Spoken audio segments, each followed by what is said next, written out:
go. Are we rolling? Drop a freestyle. Are we rolling? Let's go, right? Fricka. Whoa. Demi in the booth. Demi on the mic. He said he can't see me tonight. I'm mad. I'm pissed off, but I got my girls. We gonna fight. And we gonna have some chocolate with some cream twirls. That does not even sound appetizing. Anyway, let me go back and do. This is how it's done, Demi. All right.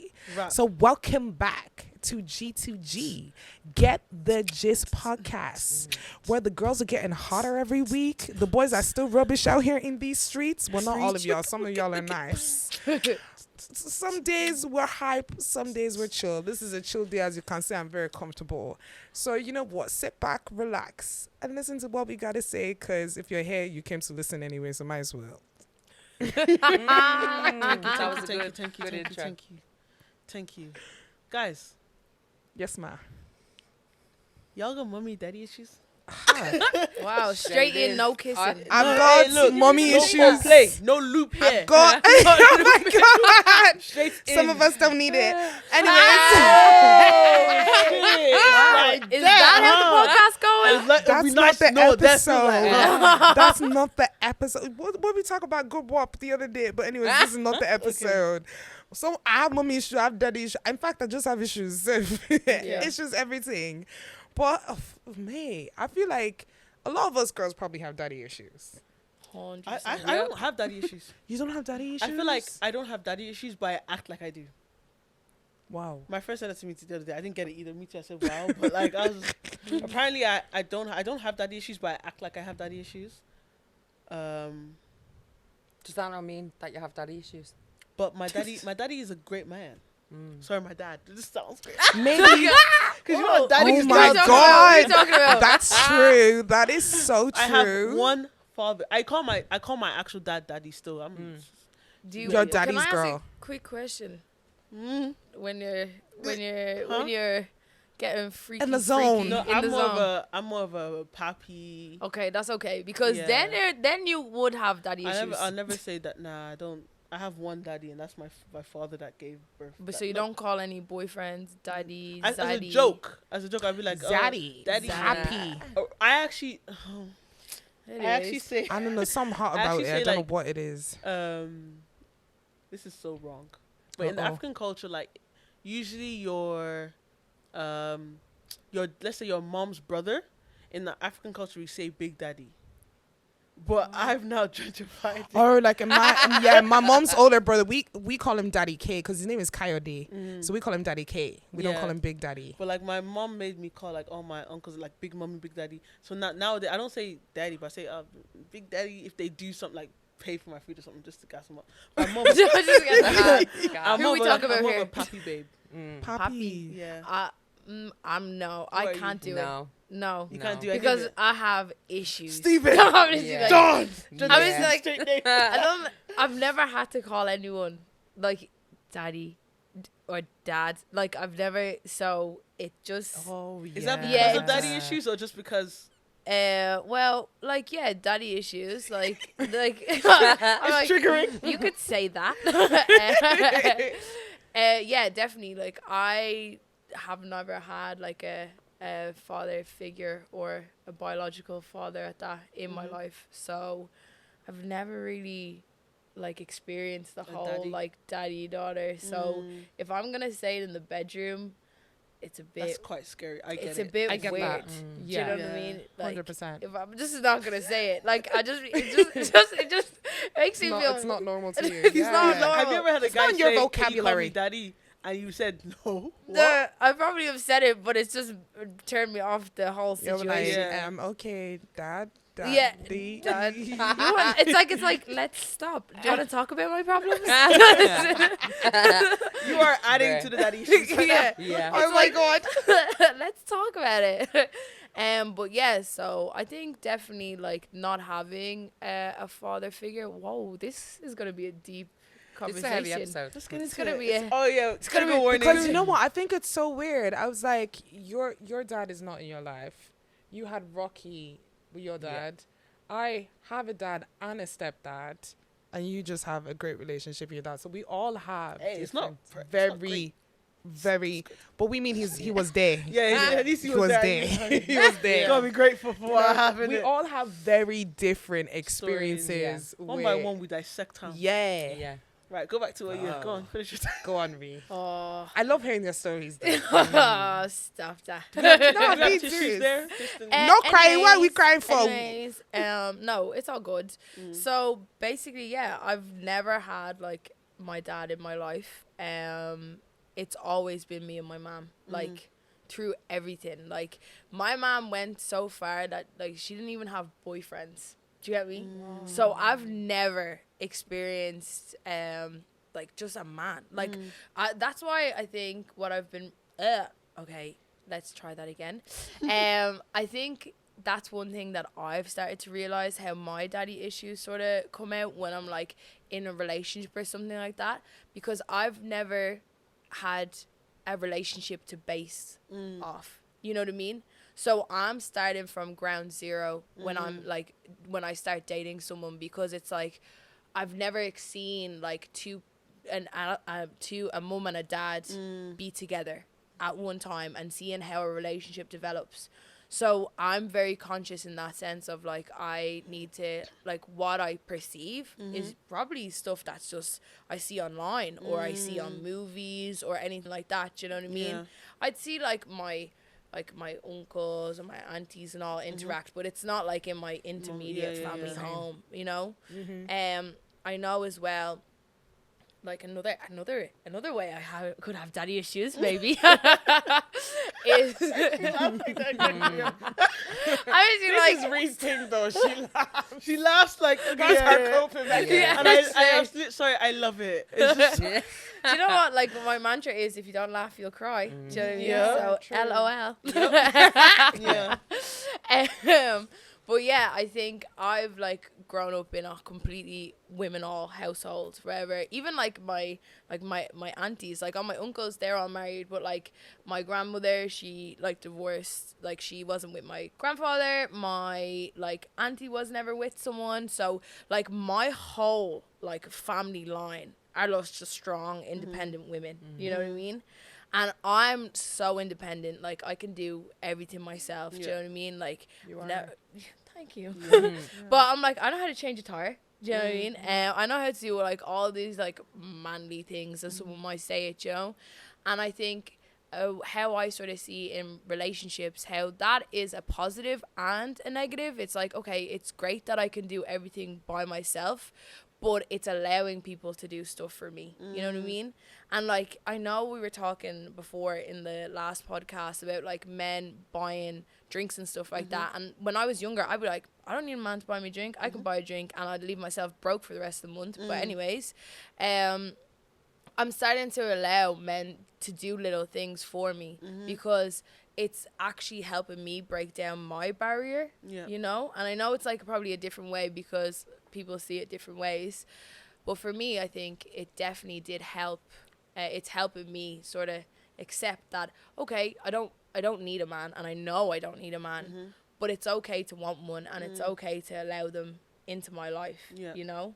Because I think I just have like a barrier. I'm talking like a lot faster because I'm like under pressure. I can feel it. Take No, your what you're time. saying It's good. Take a 100%. breath. Good. I think we all actually agree with everything you say. That's why we're all 100%. quiet. Yeah. Well, listen, Okay, guys. Everything you're saying facts, girl. Yeah. Yeah. But yeah, I think like my whole like growing up, like I think mine's very different because I've never had someone to like let me down in a way. Like I've never had any conversations with my dad. So there's never someone that's let me down. It's more so internalized, like with like just not having someone there. So my daddy issues, I think, are very probably going to be different to you guys, you know? But we'll get. yeah, We're gonna come back. yeah. 'Cause, Yeah, like, I need a minute. You're not gonna run from those. I'm trying to hear that and just actually just see your perspective. Honestly, I'm honestly very interested in like hearing what you have to say. But, yes, baby. Okay. I need to try and be respectful, obviously. Yeah. But basically, I grew up in a household that was like addiction. So my mum and my dad. So my dad got my mum into drugs. Wow. So my mum ended up being on drugs for like 20 years. She's clean now. She's a drugs counsellor. She went back to college, got a degree, everything. So like, good. Yeah. yeah, she's Doing amazing. Like, amazing. yeah. We love her. But like proud of obviously my you. dad didn't turn out the same way. So he kind of stayed on things. We didn't speak for years, like, but my mom kind of said to me after he passed away, like, it was kind of her fault because she just up and took us to Ireland from Liverpool. Like, she didn't tell him anything. She didn't, like, she just moved. Yeah. So when I moved back to Liverpool when I was 18, he just started reaching out to us loads out of nowhere, wanting to talk to us, wanting to have a relationship, because he heard majority of us were back in Liverpool, me and my sisters. So I was like maybe 20 at the time or whatever. I was like, I just don't feel like I need a father figure anymore. Like, I've gone this far in my life. I'm fine. So it wasn't like a beef thing, like I don't want to see him, but it was just like, I just don't feel the need to. So one of my sisters started going out to him, and she was coming back with like £100-200 every time. So then my other sister was like, I'm going to come next time. Do you get me? Me still, I was like, I'm good. Then he showed up to the house on my birthday. So we ended up kind of just, you know, getting back involved that way. We'd go and stay in his house when we're going out in town. And, you know, we did have some good times, but I just slowly started to notice it was basically heroin that they were both addicted to at first. Okay. And he told us he was clean, but the more I was around him, he was like smoking stuff or taking stuff. It wasn't heroin, but it's like you replace one addiction with another type of thing. And then also he was in and out of jail like my whole life as well. Like, I think 20 something years in total of his life he was in jail. So yeah, but like what I've realized since he died as well, I've kind of learned to be more compassionate about people's situations, because my mom was in the exact same boat. Yeah. She had the willpower and, you know, she got through it. He just didn't, you know, but it's kind of like I dehumanized him because of that. Yeah. But I'm like, it's pretty heavy for me. Like after my dad, every man she was with basically bet the shit out of us, and she was still on drugs at the time, so she just didn't really, you know. And I'm trying to be respectful to my mom as well. Like I said, she's clean now. Yeah, like she's an inspiration to me, whatever. But it's just obviously being around that, seeing my mom put up with that type of shit. That's obviously affected me as well. Do you know what I mean? Like when I look at my relationship, the, you know, recent relationship, like maybe I was in it longer than I should have been, just because maybe I didn't know my worth, or things that I was accepting that maybe I just shouldn't have. But yeah, I think that's how it's affected me. But I think I've learned a lot through this relationship about what I do and don't want and stuff like that. So hopefully I can carry that forward. But yeah.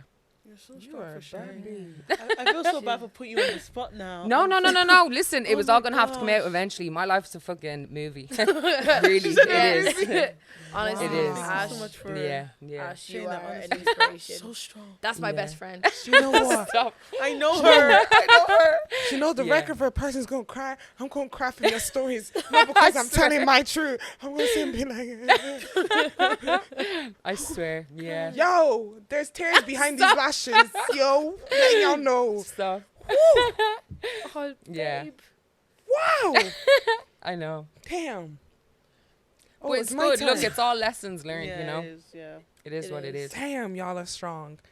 Wow. So like my story is once again a little bit different. So my mom and my dad split up when I was quite young, so he wasn't there for majority of my life. My mom is this independent, strong woman. She took care of me, raised me pretty much by herself until she met my stepdad. And I basically did not have any contact with my own dad, I think, from about the ages of about like 5 to I was like, I think like 11 or 12. And I have this distinct memory of my mom buying me a new phone. And I think I recently only started getting in contact with my actual dad. And it's so funny because I didn't even know what this man looks like, but he would ring every now and then on the phone. He would talk, and it's so awkward. And I'm not an awkward person. I'm a great talker. But when you're like forcing a child to have a relationship with someone they've never met, and you're expecting to be respectful and call them dad, it feels weird because you don't act like my dad. My stepdad was my dad. So I remember I got this phone for my birthday, and I was switching from like Vodafone's 3, and I rang him to let him know I was changing my phone number, and he was like, oh, don't worry, I'll call you back. I waited 3 days for this man to call back, and he didn't call back. I switched my phone number because I was like, at this point, I was like, I don't care. I was like, anyways, it's time for me to use my new phone. Yeah. So lost contact with him again up until I think I was like 18 or 19. I was going home for my older sister's wedding, which is my stepsister, but me and her are so close. Like, I don't call her stepsister. She's legit like my sister. So we went to Nigeria. It was her wedding. And then I think my mom got in contact with my dad's family because that was the first time I had been back in Nigeria since I left as a baby. So I met him for the first time. And I remember he showed up with his brother.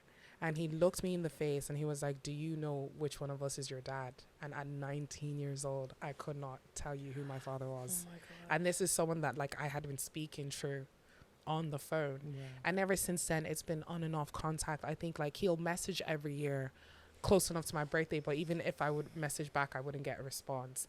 So it's like I've built up this tolerance of not caring. It's like I actually really don't need you because I've gotten on so far in my life without you till now.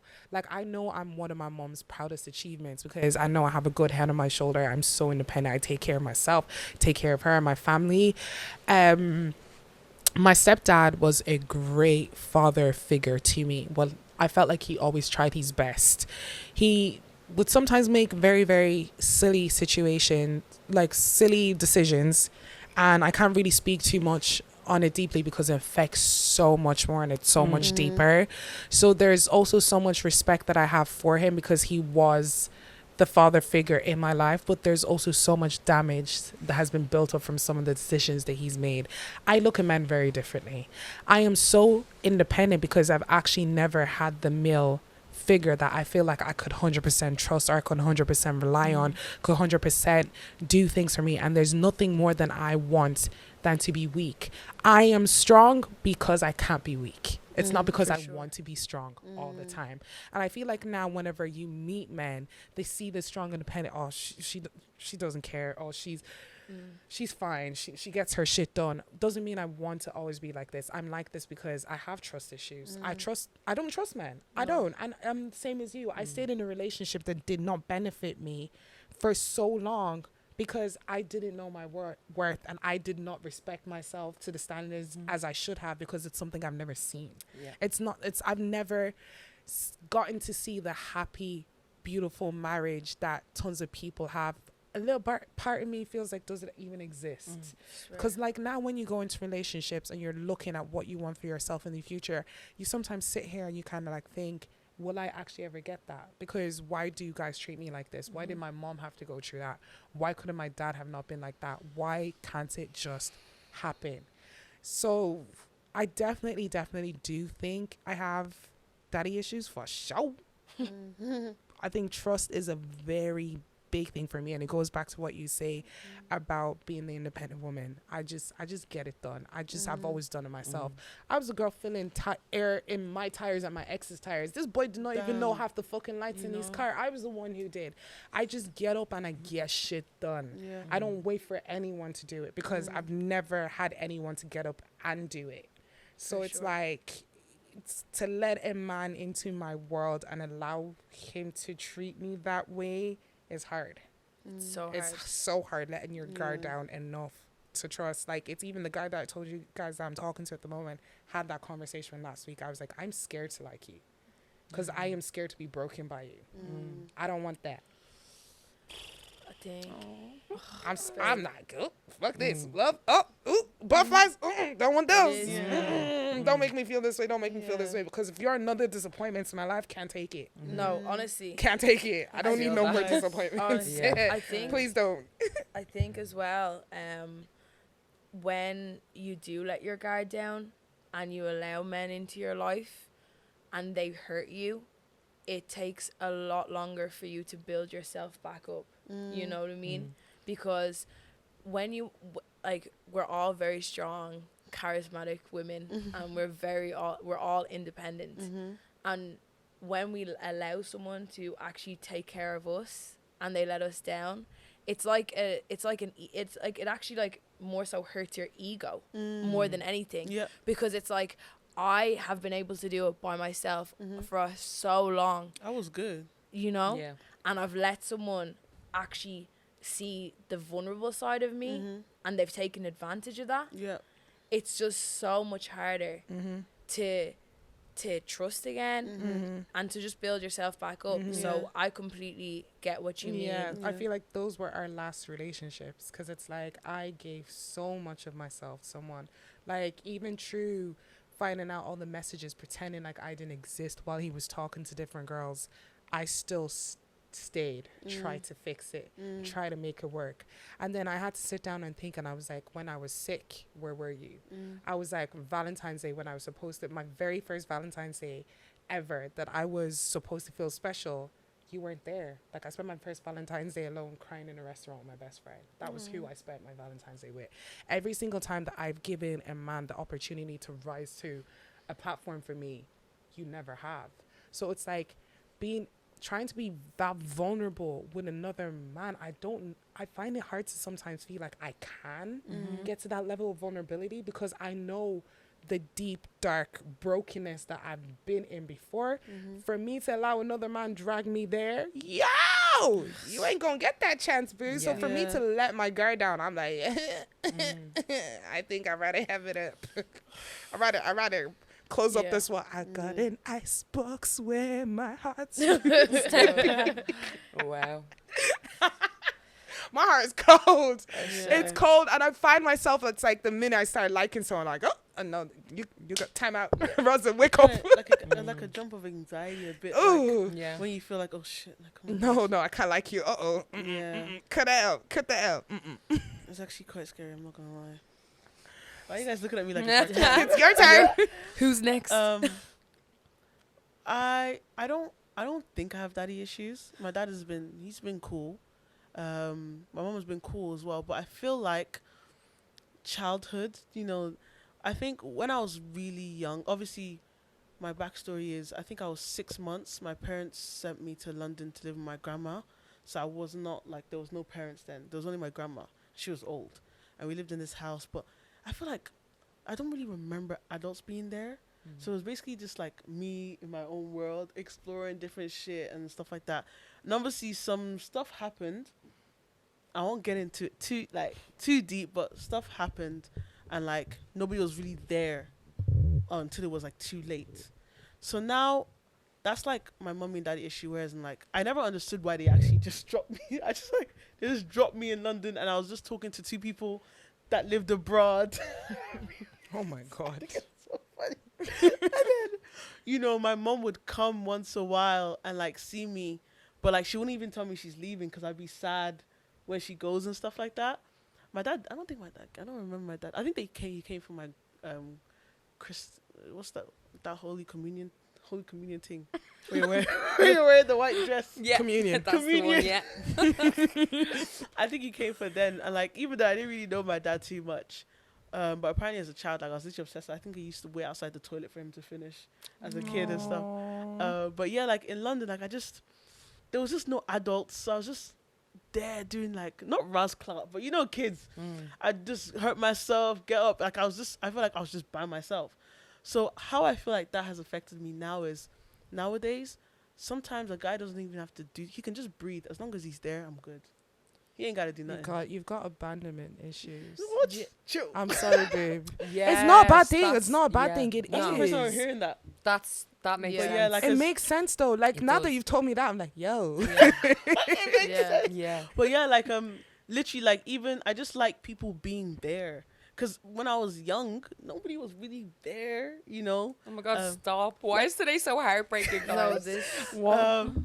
But yeah, like, and obviously then I got sent back to Ireland and they were there, but they didn't do too much. Like I can't breathe now. Cause imagine having your whole childhood of freedom doing Rascal, even though sometimes those bad stuff happened, but there was still a lot of like time where like I had a lot of freedom. Now I come back to Ireland, my mom is on my case. My dad was still cool, but mom is just, I can't breathe and stuff like that.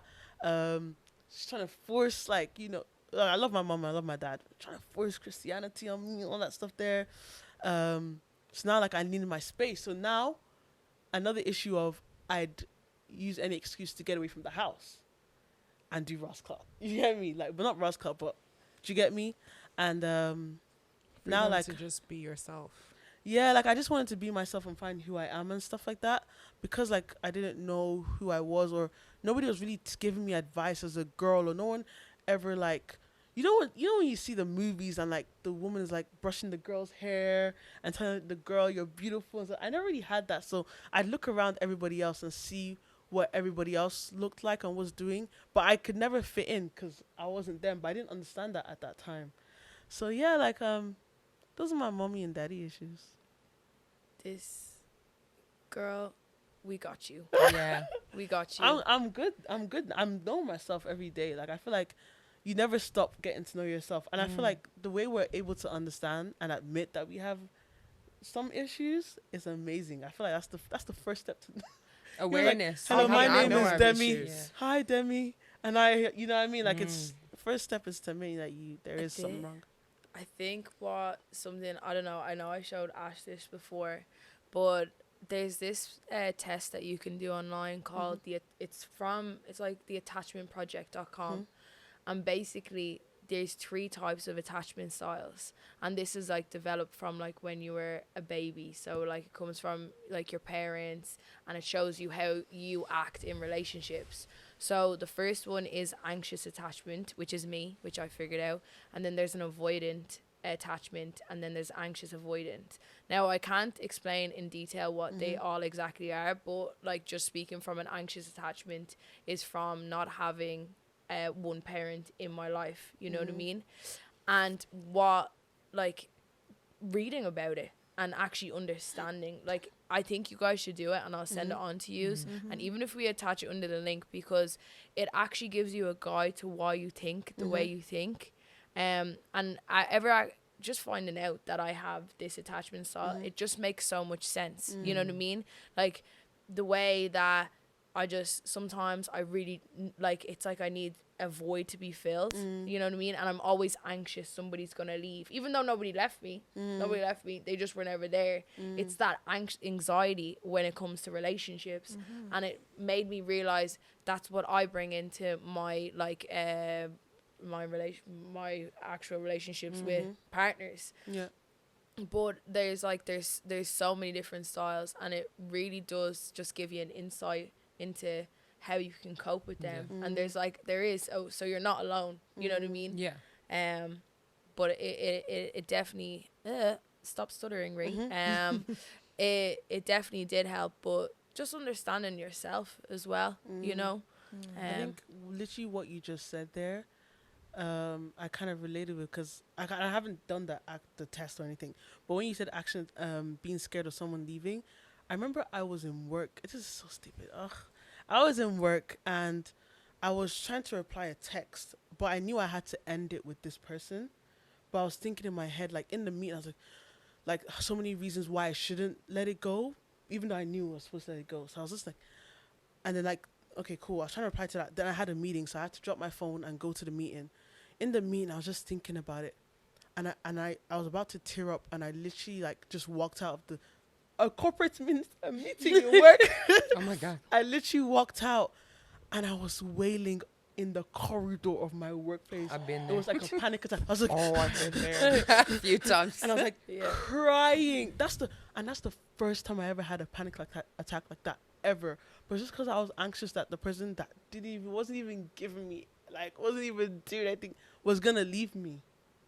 Yeah. That Damn. is, I think I got the same That result as you goes on it, back didn't to I? your childhood. The anxious. Yeah. I got the same result on that test. She I need sent it to me. figure out, because I don't think leaving is a problem for me.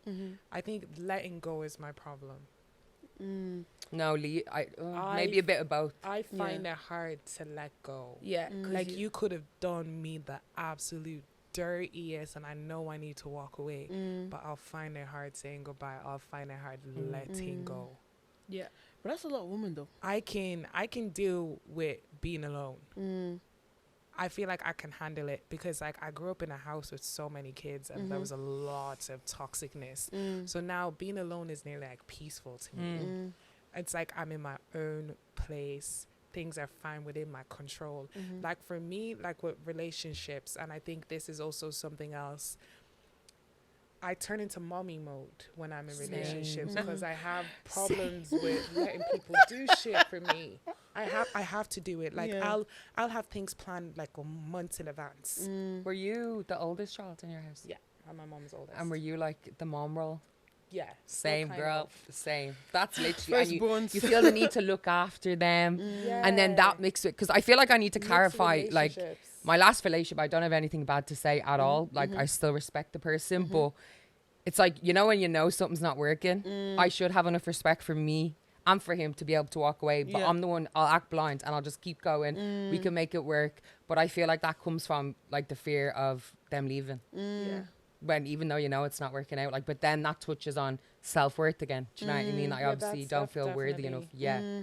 But the mummy issue thing comes into it as well. You give them everything. It's wifey treatment without the ring. Like, that's basically what it is Yeah. when you're adults. Yeah. Yeah. Yeah. I It's think fucked. I think I realized it wasn't just in like my why can't I think of the word that I'm trying to think, romantic Yeah. relationships. It's it with every male relationship. Like I've had like a lot of like stable male friends in my life, and when they break down, or even like when like other males in my family, if that breaks down, it affects me so much. Yeah. Do you know what I mean? And it shouldn't have, like, okay, yeah, it's okay to be sad and it's okay to, but I feel like it's like when one man lets me down, I feel like all of men them. Yeah. have let me down. And you really just have to remember like why you're feeling those ways.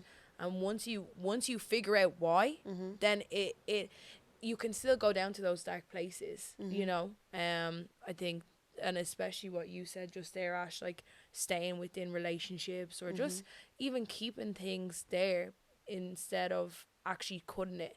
Like, it's like I know what it's like to be alone, so I would never want to leave anyone. Yeah. Yeah. In that sense, Yeah. Yeah. I think feel like that's that as I well. think that's what it is. What was I gonna say? I was gonna say 100% right. Like, not only in romantic relationships, but even in day-to-day life. Because I've abandoned issues that you just found out I had today. Let's say, for example, just to give you guys like an essence of what I'm trying to say.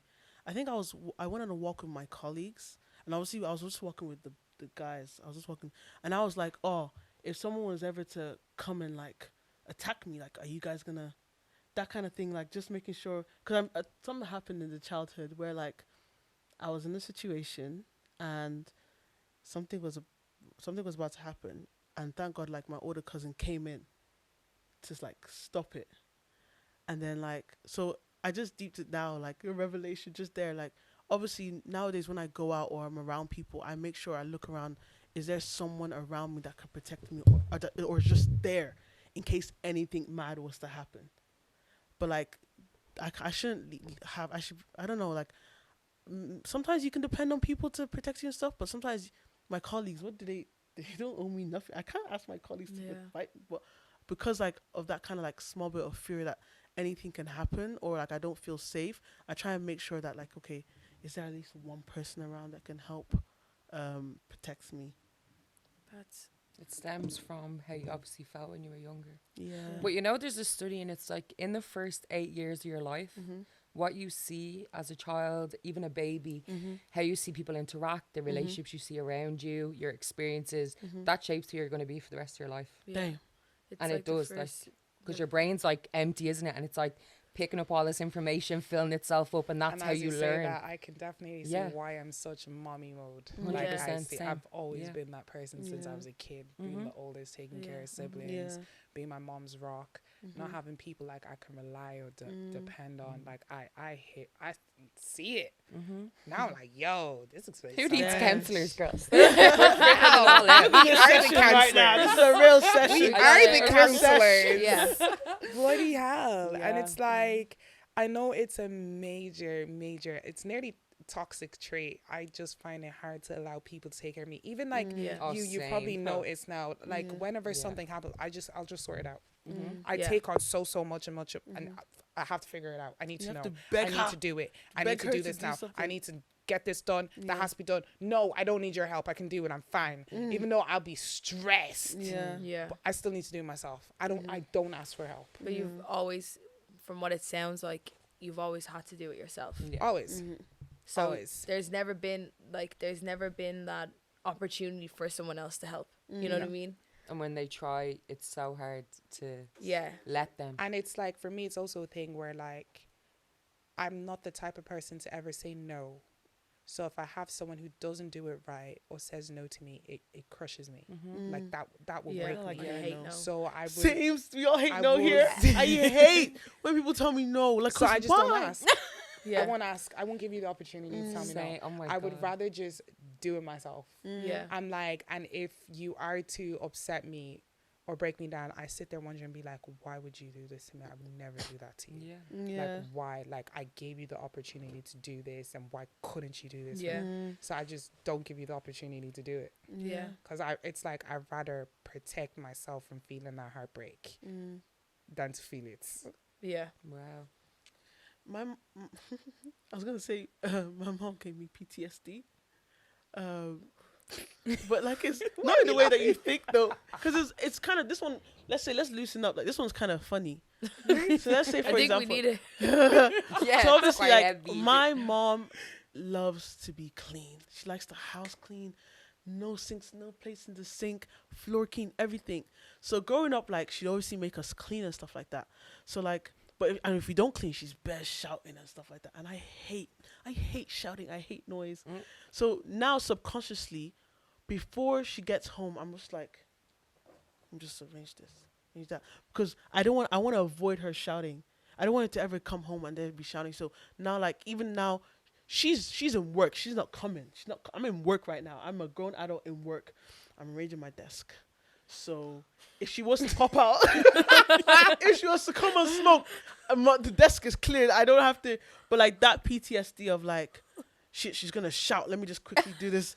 Even outside work, even in the motive, even in a party. I think even now how I dress, like, cause I like color coordination. I don't like anything messy. I just like things a certain way because she came in and she liked things in a certain way, and like she stressed me out if it wasn't her way. So I try and make it. Mother's daughter. Guys, PTSD. I'm For like real? that. Like, I find it really weird that, like, I look at the traits that my mom has and some of the traits that I have, and it's so mad to see that we have very similar traits, and it's not always the good ones. Like, she can be very obsessive and paranoid. And now, after everything that I've gone through, I've realized how obsessive and paranoid I can be. So I need to know everything. If you've done me dirty, I will do all my We've research. seen that, guys, haven't we? Yeah, I am so like I need to know Yeah. every detail. I need to know everything, because that way there's no surprise for you to hurt me, because I already know. Yeah. What more can you tell me? I already know. Yeah. I can build up that 100%. wall to protect myself because Yeah. I already know it. It's cool. It's Gucci. Ooh, good luck to our Like, future I'm like, husbands. Wow. I feel like by the time our husbands come, we're gonna be fine. We're already on the right track. But you know what the I think. weird thing Amen. is like, even though I've gone through all this trauma, I'm quite vocal with the stuff I'm going through. So whoever is dealing with me also knows and can kind of get it. So it's not like you're scared, you understand it. Because like the guy that I told you I'm talking to, like we actually speak like this. So there's certain times where, like, let's say if I didn't like something, I would say, because I'm not as loud of a person as I am, I don't scream and shout and throw tantrums. I'm able to articulate myself in a manner for you to understand. So I'm able to say this to him and be like, I don't like this and this and this. And then he actually sent a voice note back and he was like, considering everything you've gone through, I get it. Wow. I'm actually able to be vocal enough, and I say to him, I'd be like, I've gone through this, and yes, I am scared, but I don't want to carry the burdens and the cross from my other relationship and place that all on you, because you don't deserve that. Yeah. But I'm just letting you know, this is why I'm acting like this, because I don't want this to happen, and it can't happen to me again. And now, if it happens again, don't say you didn't know, because if I pop up. Yeah. Would you guys, because obviously she said she does communicate. Would you guys, let's say you're starting something, you communicate that, oh, I have this and that, and I've been through this with someone, or would you just like kind of wait for it to? Do you guys understand the question? Did I explain it properly? I feel, Yeah. I feel like I communicate what I want to communicate. I trust you, Ash. Yeah. Ree goes in. Ree. I love Ree so well, like, the thing is, Uh-huh. I am very good at, like, talking about my, like, how I feel. Mm-hmm. Like, I can talk about my feelings, but actually feeling my feelings is a whole different story. Mm. You know what I mean? This is some deep shit.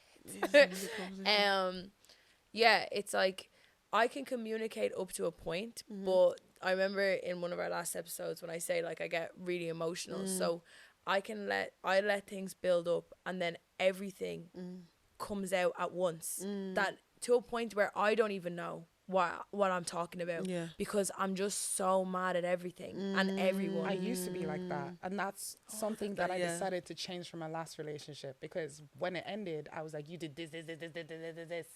When now, considering what I'm going through now, trying to date and all that stuff, it's completely different, because I also feel listened to. Like, I feel like he hears me when I talk. Like, even like the way we communicate, I could send this boy tons of messages all day. He will sit and reply when it's dead silent, and he can focus and hear what I'm saying. So I feel like I'm heard when I say what I'm saying, which makes it easier for me to communicate how I feel, because I know he actually cares. That's why he's sitting down and listening.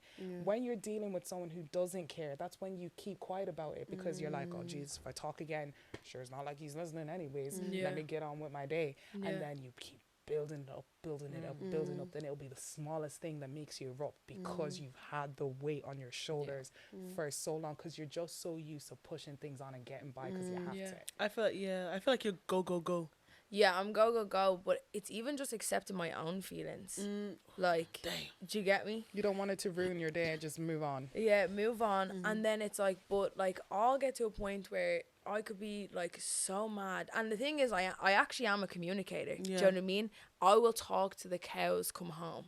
Like, that's I'm what like I that. think. I will talk, and I love a conversation. But I'm the type of person is, if I want to have a conversation, I want to have it when I want to have it. Do you know what I mean? And I don't allow anyone else to calm down. So, like, as I said, I'll be like up the walls, and then I'll be like, okay, no, I want to sort it out now. And people are like, I don't, like, even when I was younger, like with my mom and stuff, my mom's like, okay, that's fair enough, but I don't want to talk about it right now. I'm still mad. And that sends me crazy. I'll go absolutely crazy then, because then I'm like, okay, why do they not want to sort it out with me? Do you know what I mean? And it's all just like internalized stuff.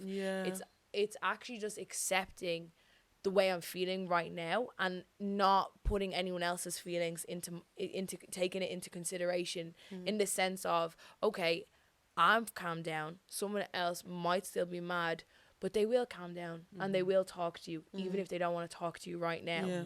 So I think what I need is someone to be able to communicate those things to me, because I'm very paranoid and I'm an overthinker on a good day. I think you also need someone who'd be like, no, we're sorting this out now. Yeah. You're not going to carry this on. We need to sort this Yeah, out now. definitely. But this is something I want to say culture-wise.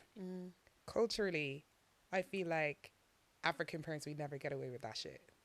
Tell my mom, no, we're not talking about this now. I would be returned with a hot slap in my face. Be like, who do you think you're talking to? Like, growing up, I feel like maybe a lot of us find it really hard to communicate to our partners now, because even when we're growing up, we weren't allowed to talk about our feelings like that, because you weren't wrong. You weren't right. You were always in the wrong. Even if your parents were in the wrong, you were still the one in the wrong. I found out why I got sent to London as a kid when I was 20. Communication. 6 months old to 20 years old. I found out now, and she, like, before I just thought they just flung me to London. But this time she was sad about it. Did I know? No. I feel like they don't talk about their feelings or how they're feeling or communicate properly. They just kind of lash out, and you're like, why are you lashing out, bro? Like, you know, and you just like, then you have to learn that, oh shit, this is not how you react. You have to actually talk about, respect other people's space. And like, make sure when you're communicating, you communicate to them in a way that doesn't affect the relationship. But my mom didn't teach me that. My dad didn't teach me that. Who taught me? I don't know. Life experience. Life experience, yeah. Like, or maybe like, you know, I listen to people and all that stuff there.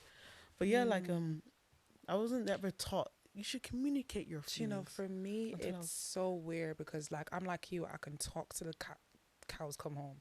I always used to suppress my feelings, but in the family dynamic that I was in with my mom, step siblings, and all of that, like, I'm the only child between my mom and my biological dad. Oh, same. So my mom got remarried and had 3 other kids. So they're my half siblings. But we don't even look at each other like we're half siblings.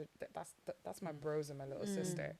Then I also have step siblings, and there's 4 of them. So was always in the middle when there was always sort of arguments, because I was always the quiet one. I'm the peacemaker, all of those kind of things. So, like, I never ever really got to really say my feelings because I was too busy trying to sort out everyone else's feelings.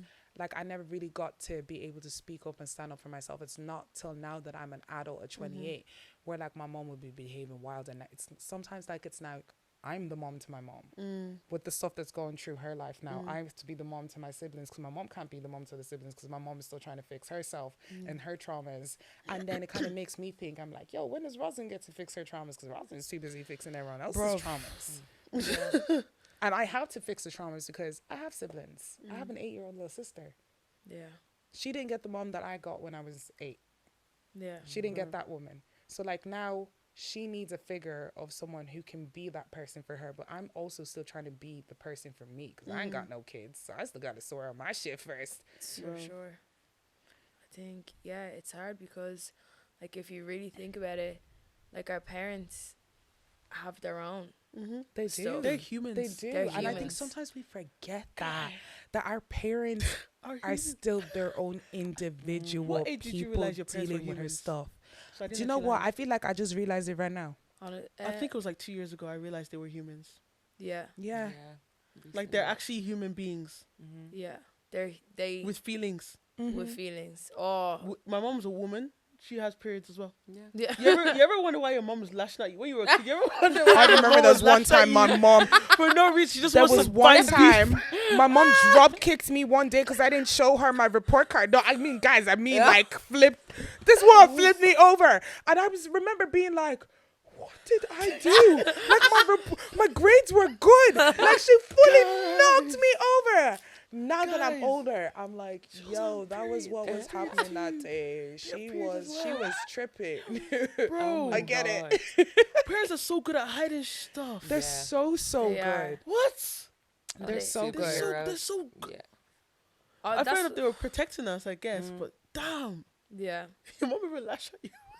Sorry, that I was sent like, me. yeah, I was going to say, I feel like culturally, because I'm like, we know you're half Ghanaian, half Irish, in case you didn't know she's half Ghanaian, half Irish. Like, sometimes I wonder what it's like being raised by, like, a white mom and, like, just what culture is like for you, because it's definitely going to be very different from us. Definitely. Word. Yeah. So, like, wow. So it's been me and my mom. My mom's Irish, so I grew up basically Irish. So I'm the only, like, mixed race person in my family. Like, I'm an only child. So all my other family are, like, the family that I know are Irish. So it's actually quite mad in the sense that up until a few years ago, all I really knew was Irish. Do you know what I mean? I think for me, like, it's normal. You know, like, even just sort of on, like, when people speaking to me, they're always just like, yeah, you're Irish free. Do you know what I mean? You're Irish. You're not. But you know, it's so weird because I don't get that.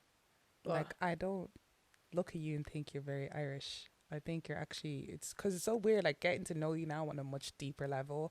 It wouldn't have been what I picked up from you the first time I met you. Swear down. It's just Rena now. I first met and the Rena now, 2 completely different people. Yeah. Yeah, She because came into herself and discovered herself, like, on a Yeah. whole different level. Yeah. Because I really think you are, I think you're mixed. Yeah. Babe. Yeah. Well, thank you. I think, like, this is actually a great sort of thing to talk about because obviously we're still in October. It's Black History Month. You know the vibes. Even though she had to remind Get it? us. Giving us She had to champagne in my remind me work. anyway. Me, I didn't Yeah. know nothing. So I think it's a really good time and a really good topic to talk about, especially this week. But for me, I think like grown up, like I grew up with predominantly white friends in predominantly white area.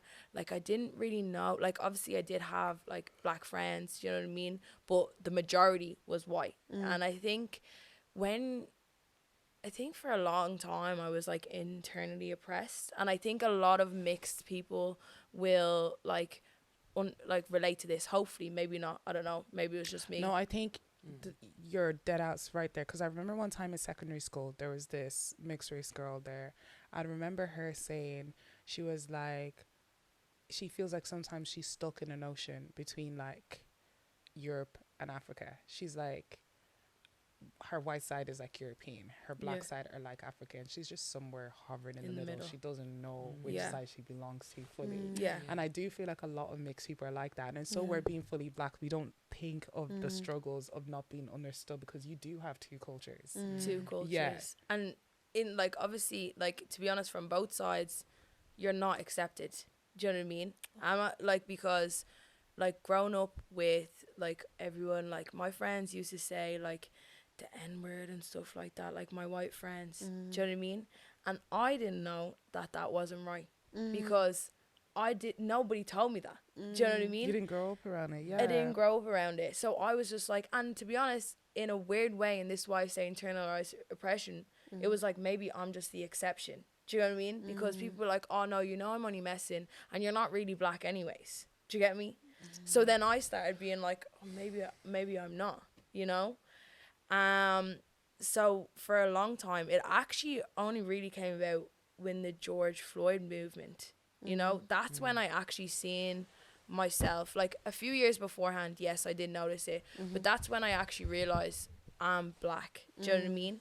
And it made me it just opened up my eyes. Like obviously when I was younger, there was microaggressions, ignorance and stuff like that, but actually seeing, wow, there's actually a divide, you know, and having the conversations. Like I have family members that I fell out with because they were trying to fight me on why not just George Floyd but George and Kencho, like why people were doing things, and maybe it wasn't the police or the guards' fault and stuff, you know. And I'm like fighting for my life, and I'm like sitting around people and friends just being like, wow, yous were all I knew. And now, like, when it actually comes to a time where I feel like I'm not, the yous aren't supporting me the way I thought yous were, you know? But, like, yeah, I'd say, like, I think it was really hard to accept that, you know, like, I am black, because, like, no fault to my mom, do you know what I mean? Like, and we've actually spoke about it before. She just didn't have any black friends, and she wasn't gonna go and find black friends just to show me. But it was more so, and like my dad wasn't in my life, so realistically I didn't know. I remember who was supposed to teach you that? Yeah, I remember it was actually mad. Like I was at a birthday and I was speaking to an African American woman, and she turned around and she was like, oh, like, where are you from? And I was like, I'm half caste. And this woman literally was like, do you never say that about yourself? Yeah, I realized that word, sorry to interrupt there, I realized that word is actually offensive. Very, like last month. I have this friend, oh, God forbid me, she's a mixed race girl, and like apparently half caste, obviously you can, I don't know how I say it, but like apparently like half caste means like, you know, the other caste, the other part of you is lower, and it's the like other, cast out. Cast out, but you know what, I think it's also because of like it's ignorance, number one, because like in Africa, that's where we heard it from, like growing up, those are half caste children, but even to them I don't even feel like people really deeped what they were saying. It's only once we got older and I started speaking to like a lot of mixed race people and hearing their stories, I was kind of like, yo, I actually understand how they feel of never belonging, because like for us, we know we're not fully accepted with white people. We get it. We know racism is very alive and kicking. But it's like when you're mixed, like with white people, sometimes they only see the black. And then even with black people, sometimes they only see the white. And it's like, I thought it was hard for us, but I'm like, yo. I think we all have our own But I think struggles. sometimes we forget about it. Yeah. Like, we don't seem to also see that, like, like for you, it's coming from both sides. Whereas for us, at least we have that one community where we know we fit in. Yeah. Or black. Sometimes, like, you know, you meet another black person, you just Yeah. get it. For you, sometimes you have to figure out if they're Yeah. going to be accepting of you on either sides. And I think that's some things that a lot of people don't seem to like notice or see when it comes to being mixed. Can I ask you a tricky question? For If sure. you don't feel comfortable to answer, it's fine. Okay. Yeah. What side do you feel you felt more welcomed by, or if you haven't, or if you Ooh. have? That's actually a tough one. So when I was younger, it was definitely, I thought like it was the white side. But then when I started becoming myself and growing into my skin, I felt a disassociation because As long as you fit into what they wanted you to be. That box. Yeah.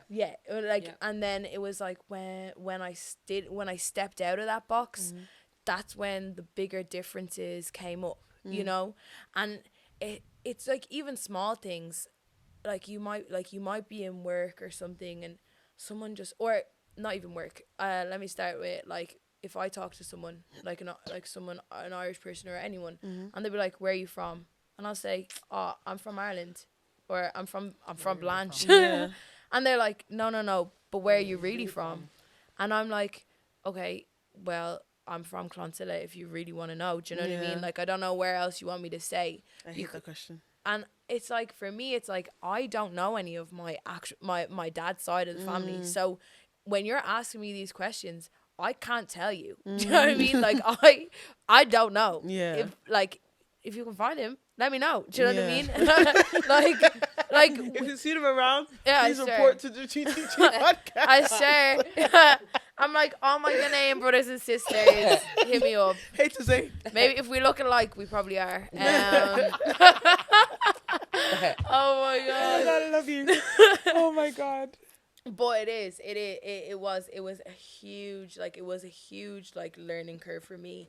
But I think I feel more comfortable around the black side because at least there's people, and obviously this number one ally, because Ash is honestly, she's like the biggest. No, she's amazing. Because you have fake allyship.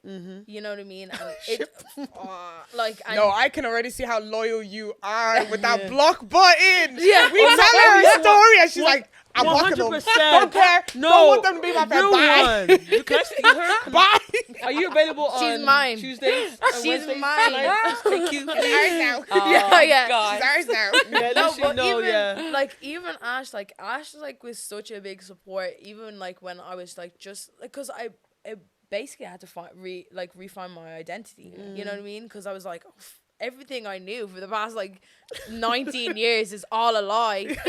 Who am Wait, I? can I ask, is this what kind of like brought basics back and like 100%. Yes. 100%. now I 100%. understand the doer. I get it. Yeah. I completely get it. No, because it's just always supporting the underdogs. You know what I mean? And like supporting, because even me myself, I know that I have such an advantage because I have an Irish name, like my full name.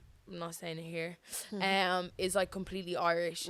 I have no, like, if you spoke to me on the phone, I used to work in a call center. Like, people being like, oh, thank God I'm true to an Irish person. Whoa, hate If you that actually shit. knew, hun, you know what I mean? Little do you know. LOL. If Do you get me? knew. I'm like, FaceTime. But it's like, it's like I'm at an advantage, and not everybody has an advantage that I have. Do you know what I mean?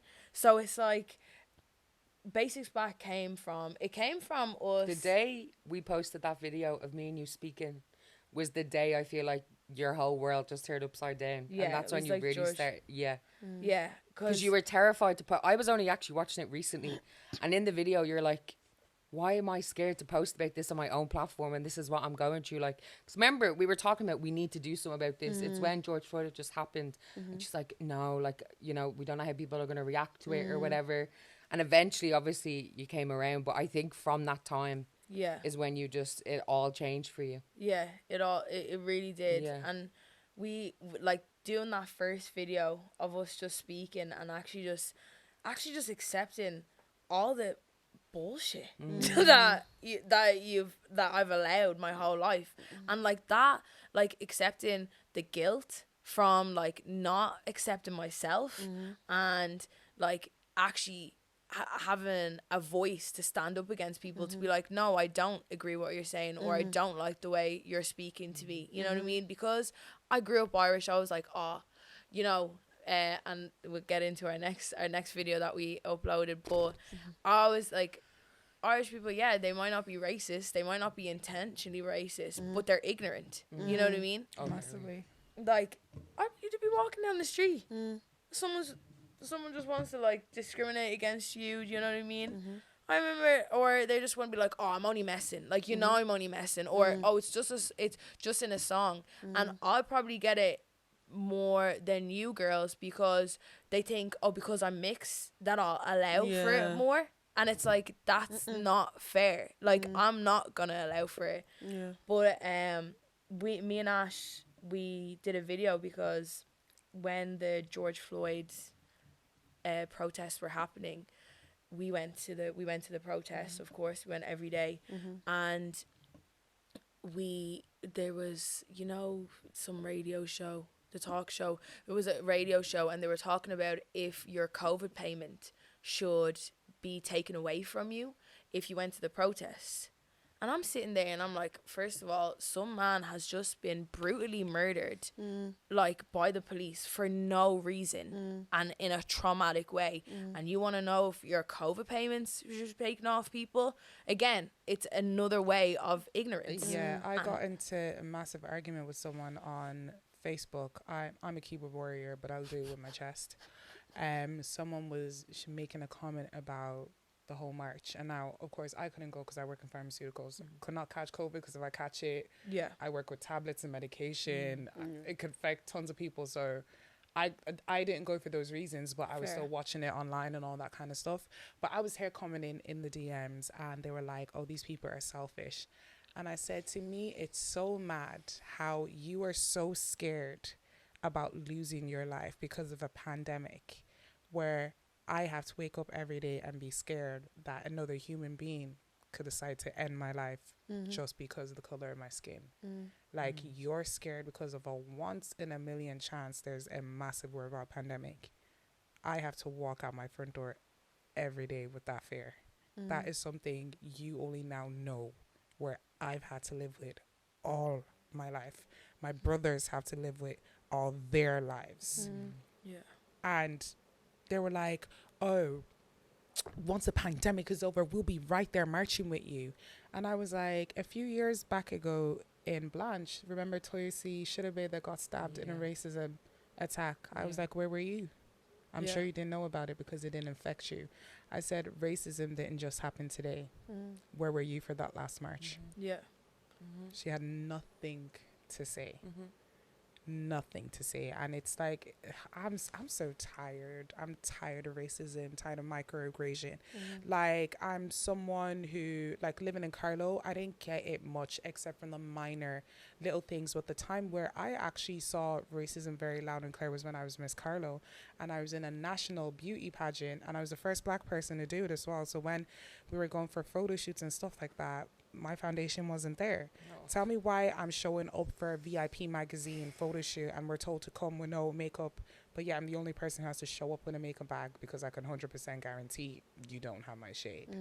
Like, guys, they did makeup on me. It looked like I was in a coffin. Do you know what I mean? I looked like a dead body. I looked like I came walking out of a casket. And this was supposed to be a national competition. This was somewhere where I was supposed to believe like I had a fighting chance with all other, I don't know how many cancers there are in Ireland, but with everybody else in Ireland, I was supposed to feel like I had a fighting chance. And I feel like that was one of the first times where I felt hella different. Hella different. And I'm like, I'm just tired. I'm tired of it. Excuse my French, but I was called the effing N-word like last month. A month ago, damn. Yeah, like, I don't know. To be honest, at the time, like, it was like, obviously I've never experienced anything like that in my whole life, because I feel like I always try to make up for my color. I used to try to be the funny person, because when I felt like when you're funny or when you kind of draw people's direction somewhere else, they're less likely to pick you out for your color or pick you out. Even to this day, I'm not gonna lie to you guys. Like, I make sure when I leave my house, I look good. Like, I make sure I'm presentable. I make sure I'm presentable, so no one's really obviously it's not like my color is invisible. Like, you can see it. I don't know why I'm being delusional, but like, I feel like sometimes I feel like anyways, like I feel like I have to like dress up a certain way or be funny or something, so my color is not like brought out. But the one time someone actually called me that N word, I was just like, okay. At the time, I was like, being spicy. I was like, whatever. Like, I just kind of exit the scene. But the next, thinking it didn't just like affect me, but the next morning, coming back from work, obviously I have to take the bus home, and like went onto the bus, and like obviously there was white people, and I had like a jump of anxiety. I was like, oh my gosh, I can't sit beside any of these people because they're gonna like, they're gonna like I don't want anyone to call me any names. I was so scared, but I didn't deep it. I was just like say that, you know what I mean? Like, like I don't know. That was the first time I ever experienced something like that. Primary school, like I remember one girl in primary school, she called me like a black B word, but like that didn't really affect me like too much. But that effing N word was like, okay, Yeah. cool. It's still on. We're still cool. We're still doing this. I'm That's so calm. unaffected by that word. I don't know why it's The never N-word. fazed me. Yeah, I'm so like you could call me that and I'll still sit here and look at you and be like, I feel like it's because like I feel like black people have kind of owned it. Yeah. Like it's kind of like liquidated. Like I say it a lot. Like it's kind of liquidated in like our language and stuff. yeah. Because to be honest, if you weren't around, I didn't even know how because you lived in Carlisle. I don't think you were hearing the N word that much. But like, No, it was still said, but it just never really fazed me. And I think it's kind of like, because I never ever really got into like much trouble or arguments and stuff, so it was never used at me aggressively. Like no one's ever been like, oh, So I feel like it's just always been like said around me, like music or like little things like that. So it's just kind of like never ever really fazed me. But I think like going back to the whole George Floyd thing, I think when that happened, it took a shock to my system, because I feel like growing up, my friends used to call me Oreo. Like I was not as as I am now. Like I was so much more whitewashed, and I think it's because like when growing up, I was always just that one black girl surrounded by so many white people, like throughout like primary school, even in secondary school. I feel like maybe there was like 16 of the black girls, and like my whole secondary school, like all of us black people all knew each other because we were that small, we were that much of a minority. And it was like when the George Floyd thing happened, it just made me then sit down and just remember all the little things, like finding out how I was underpaid at work, and the only reason that I could figure out why was because I was like, there was no difference besides the fact that the color of my skin. I was more trained than this person. I was there longer than this person, but yeah, I was still earning less than this person. Like even in the role I was above her and she was earning more than me. Wow. Like it made no sense to me. And I remember talking to my ex about it, and he just couldn't grasp. I was like, you don't see? And he was like, oh, maybe she came in, or maybe the bosses just knew her or something like that. And I'm like, it's not about knowing them. It's still not right. It's like, I didn't deserve it. What for? Because you knew her. I was like, it made no sense. And then just the more I sat down and I thought about it, I think I just became so unapologetically black after it. Like now I be at work and I'll be busting out the African. Like they know I don't give two tosses. No, if you don't like me, that's your own problem. I say my bloodline is Nigerian. Yes, I have an Irish passport. I also have a Nigerian one. I'm bits of both, mixed world.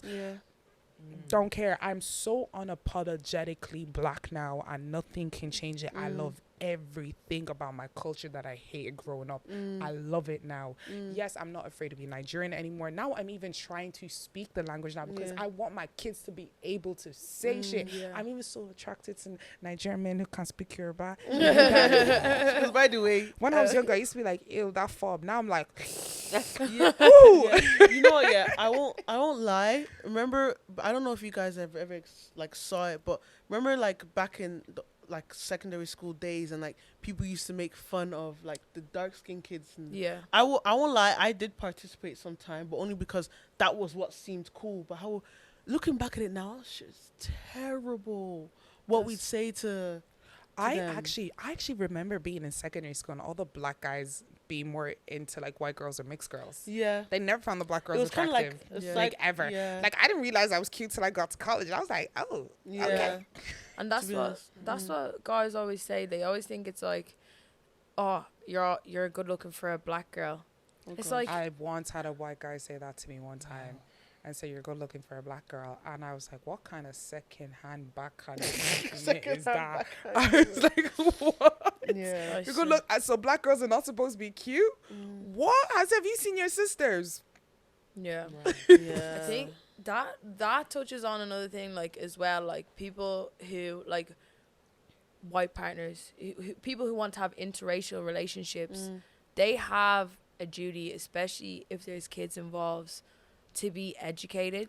Yeah, can I Like, be? yeah. Yeah, no, I'll let you land. Finish saying what you're saying. No, but just to be educated, to understand that they might, to understand their place, Mm-hmm.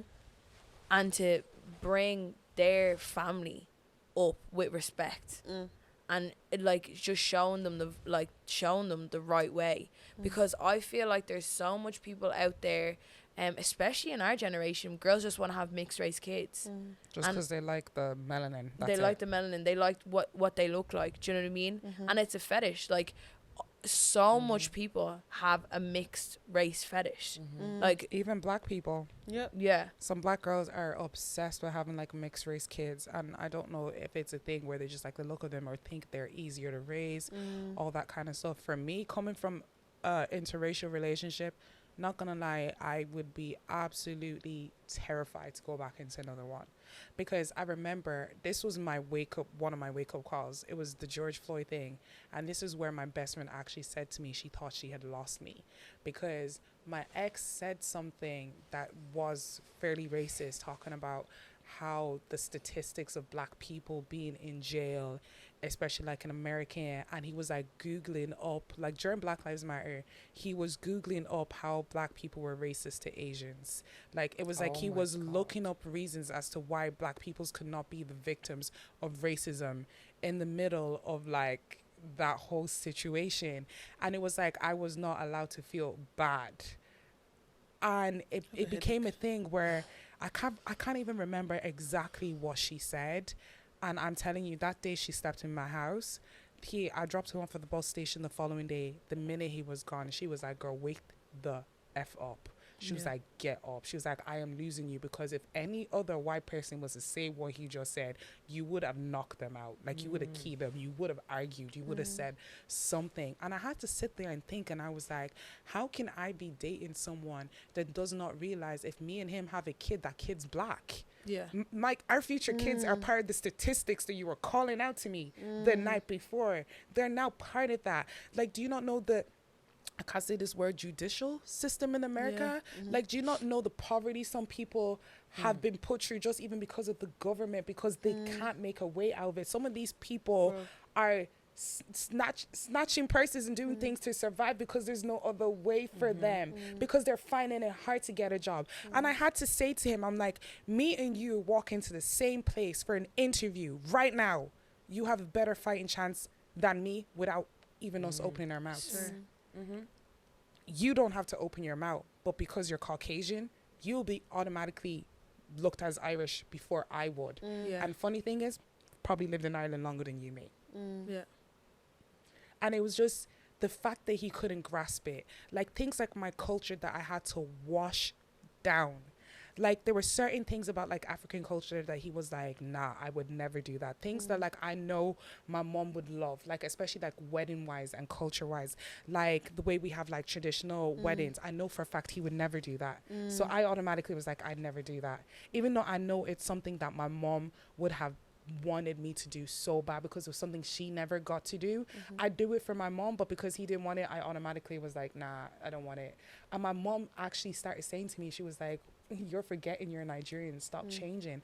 I found myself whitewashing myself to fit in with this person who barely accepted his own culture to now stop accepting my own. I stopped cooking certain Nigerian food in the house because he didn't like the smell or ew, the taste of this. And it was like, I could not 100% be myself around him, be the person I was growing up Why? Because he just wasn't respectful enough of my culture. And then I'm not also going to paint myself completely as an angel, because there was one time he had to check me where I called him out on something. He was like, Ross, sometimes you say this shit as well, where you'd be like, oh, Jesus, Ross, you'd be like, white people. And I actually had to check myself and be like, yo, I can't give out to someone about being racist when I'm being ignorant as well, saying certain things. And I had to check myself, even though it was not on the same level. I had to also realize I was also hurting him by saying these certain things. So I had to really sit down and be like, yo, interracial relationships are not as easy as it seems. It really needs to be a respect for both cultures, both ways. Both ways. And if it ain't, don't be in it, mate. Because when you raise these kids, they're not going to be one or the other. They're both. They're both. Yeah. They're both. Yeah. I think definitely. I know like a lot of people say like, you know, like white people. Do you know what I mean? And it's not nice to like cast judgment or discriminate against. I look at Ash making faces. Sorry, I'm just like, as a white person, I feel like I have a responsibility to try and educate other ignorant white people. And one thing I find in Ireland is they just get on the defense straight away. Like, they're not hearing what you're saying. They want to defend. They want to, like, all these statistics. Why does that matter? Someone's just being murdered. We all know racism is a pressing issue. Get behind it. Why are you trying to find reasons to fight it? It's just, it's annoying because I've experienced it so much. And, you know, some Irish people will agree with you to an extent on racism. Yeah. But as soon as you talk about Irish people being racist, you lose them. Yeah. We were slaves as well. And I'm like, listen, it's Yeah. not comparable. I'm sorry, it's not. As you said something to me years ago and it's always stuck in my head. And similar to what you've just said, you're not still judged on being Irish when you walk down the street. No one knows you're Irish. Do you know what I mean? Where as a black person, they know you're black when you're walking there. It's just not comparable. It's not the same thing. It just pisses me off. I think there needs to be an education and an understanding from people who aren't black. Because like this is why I fucking love Ash like with all my heart, because she just gets it. She's one of those people you can give out, you can rant, and she actually listens and understands. You know what I mean? Like, we all work in really good jobs, in probably predominantly white jobs, and the microaggressions that we get on the daily is very straining. You know what I mean? And some days you just want to speak to someone who understands, and trying to explain that to someone who doesn't look like you is like you're being extra, Offending them. or you're offending them, or they're being extra, instead of actually just sitting down and understanding there's some problems that you will never go through, and just accept that and allow me to go through my pain if I need to go through it, and deal with it the way I need to do. Like, there doesn't need to be a conversation. I don't need to teach anyone about racism. I don't need to educate you. If you don't know, you don't know, but leave me out of it. Do you know what I mean? I don't need you to tell me if Don't voice an opinion of something you've never felt. yeah. Exactly. Yeah. And I think that's where the difference is. I think when you keep getting hit after hit of people just saying ignorant things and microaggressions, I think that's where white people, that's where it's coming from, rather than white people actually just call him or just discriminate against people of color. You know what I mean? I think there's a fine line. Comparable, they're not comparable. So I get where you check yourself, but don't put pressure on yourself where there's a difference. Maybe because you were waiting for so long as well, that kind of felt more normal for you to check yourself, but it's not even on the same scale. It's really not. But see the way you were able to check yourself, was he able to check himself? Exactly. No. I think I'd like to know from all yous, what would you tell like the younger generation, you know? Because at the moment, sidebar, like, people think racism doesn't exist anymore, and it is very much alive. And as much as people are trying to go with the movement and it's a real trend to like adapt to diversity, there's still a lot of work that needs to be done. And if people want to accept that, they will. If they don't, they don't. I'll keep working towards my goal. Yeah. But what would you tell like your younger self or the younger generation who have to deal with it? Because the things that you guys have said and we've all spoke about is very, like, years ago, I don't think I'd ever think I would never have thought that I'd be sitting here talking about how much I seen how I was myself, how I wasn't myself, and how much I've grown, and how I could help like my inner child me. The first thing I would tell my younger self is make sure they pronounce your name correctly. That is your identity. That is what you are called. That is who you are. If they don't get it right, make them get it right. If I can say Kara and not Sierra, you can say Yewande. Because all of a sudden, people were able to say my name when Yewande was on Love Island. But when I was younger in school, no one could fucking say Yewande. It was Yawan. One day, you're one there.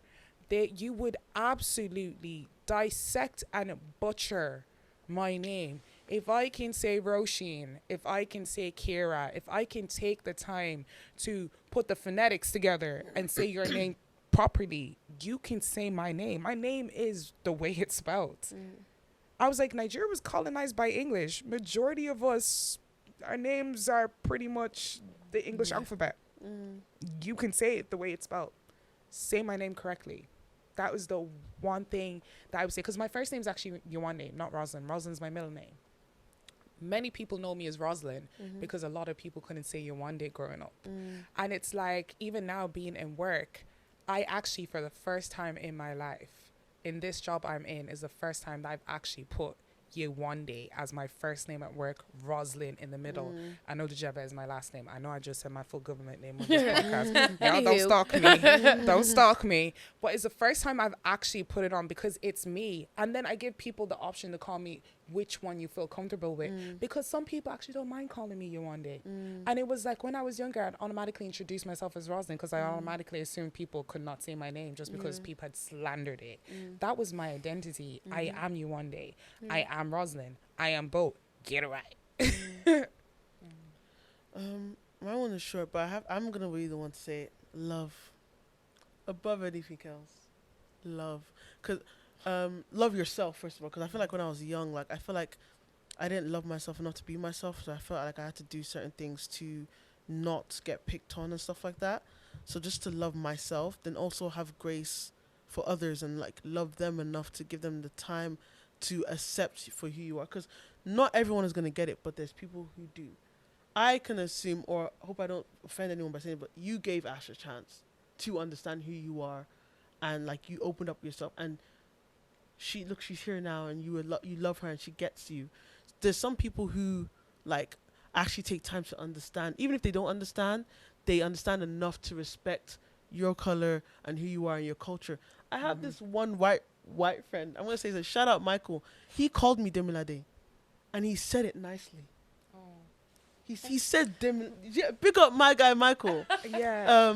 And he didn't have to. And he was the only white guy in the whole school the only white guy ever to call me Demilade. And he'd say it proper. He say it properly. I have people in work like that as well, and they're older guys because I work with quite older people. These men are like in their 40s and their 50s. When Black Lives Matter, they were messaging me, texting me, checking up on me. Even when SARS happened in Nigeria, there's one till today still asks me about my great grandmother in Nigeria, how's she doing, how's she getting on, and it's so weird because I nearly feel like some of the older generation are so much better than the younger ones. Like they're actually willing to sit down and listen. When the George and Kencho thing happened, like I remember them coming in being like, are you okay? Did you know him? If you need time away, you can take time away.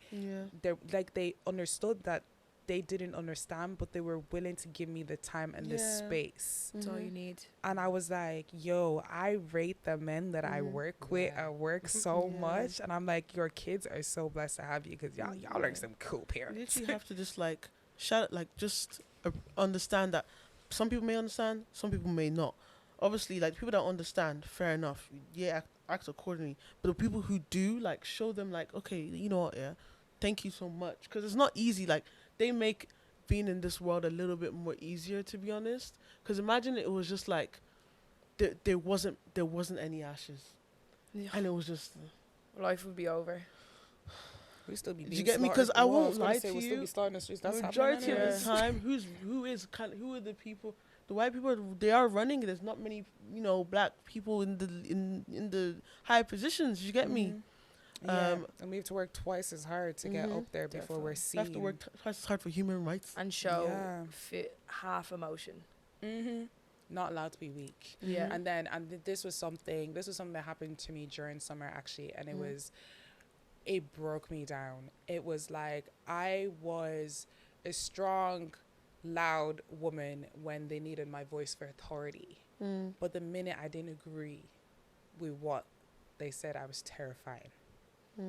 Yeah. So the minute I didn't agree, I can't speak too much on Yeah. it, but like when this person needed me to command a room, Rosin, get them to say, get all the girls, everyone talk. But the minute I didn't agree with that person, this is why no one wants to talk to you, Rosin, you're terrifying. The minute I did not agree pick and choose with something, my blackness became scary. I became scary for being strong and being loud and being able to have so much authority and power. But the minute you needed my authority and power, I was a strong woman. The minute it was against what you wanted, I was a terrifying woman. And I feel like that's the story of every black woman. It's something where I'm like, it's so hard being the black woman because sometimes even the black men don't have this. The only people who really have black women, apart from allies like you, is black women. Yeah. We're our biggest supporters. And They're the most like oppressed people. We really there is. are. However, even then, because even black people have their own. There's like, don't forget the light skin, the brown skin, and remember that. Sometimes. And do you know what's even weird now? I even feel like being dark skinned is now the biggest fetish. Before growing up, it used to be when you were light skinned. Now it's like the chocolater, the better. Yeah. Like, and it's so weird. Like, we're all beautiful, every single shade. Yeah. It shouldn't be a certain. No, that shouldn't be what defines your attractiveness. No. Like, it's absolutely crazy. What about you guys? What would you guys say? For me, just for obviously the next generation, like you guys have the power to change what's happening right now and not stand for it. So just encourage people to educate yourself, stand up for people. Don't be afraid to stand up for people. Because I feel like when I was younger, maybe I was afraid to stand up in certain situations where I should have. So don't be afraid to stand up for something if it's right. Educate yourself. And yeah, just change the future. Like it's in their hands, you know? Yeah. Yeah. For me, I think I would say, and this is actually to like any mixed race person out there, because I think people will connect with it a lot, but embrace every single thing about you. Remember who you are. You can be both cultures and be one person, and stand up for yourself. Even if you think it's gonna annoy people, you might understand both sides, but you are who you are, and stand up for that. I think that's definitely something that I'm still doing. I still am working on, but I'm getting better at it, and I'm allowing a lot less people get away with it. But I think I really enjoyed listening to you guys, and Ash the Allies. It's gonna be your new name. Naturally, I'm like, you don't know, please don't keep saying it, because I'm like, don't Ash like the ally. I'm not trying to be credited for anything here. Like, it's No, okay. of course not. No. I'm like, But it's nice, and I think it's just nice to know that there are people, like there are allies out there that People still care and that care. because at the end of the day, we all bleed the same. Yeah, we all bleed the same. 100%. So, right, guys, that was a deep, emotional. Damn. Anyways. You guys are okay. Yeah. everyone okay? I did say trigger warning at the start. I'm not anyway. crying. You're crying. I'm proud of us that no one cried. I swear. But guys, we'd love to hear people's stories. People comment, send us messages, let us know Yeah. how you're feeling, what you think. Yep. If we need to be corrected, if we got some things wrong, Yeah. let us know. It's a teaching platform. We're not Yeah. just here to speak about our experiences. We're also here to learn. Yeah. So let us know. Thanks again, guys, for listening. Yes. Love you, lads. Bye. You know the Deuces. vibes. Bye.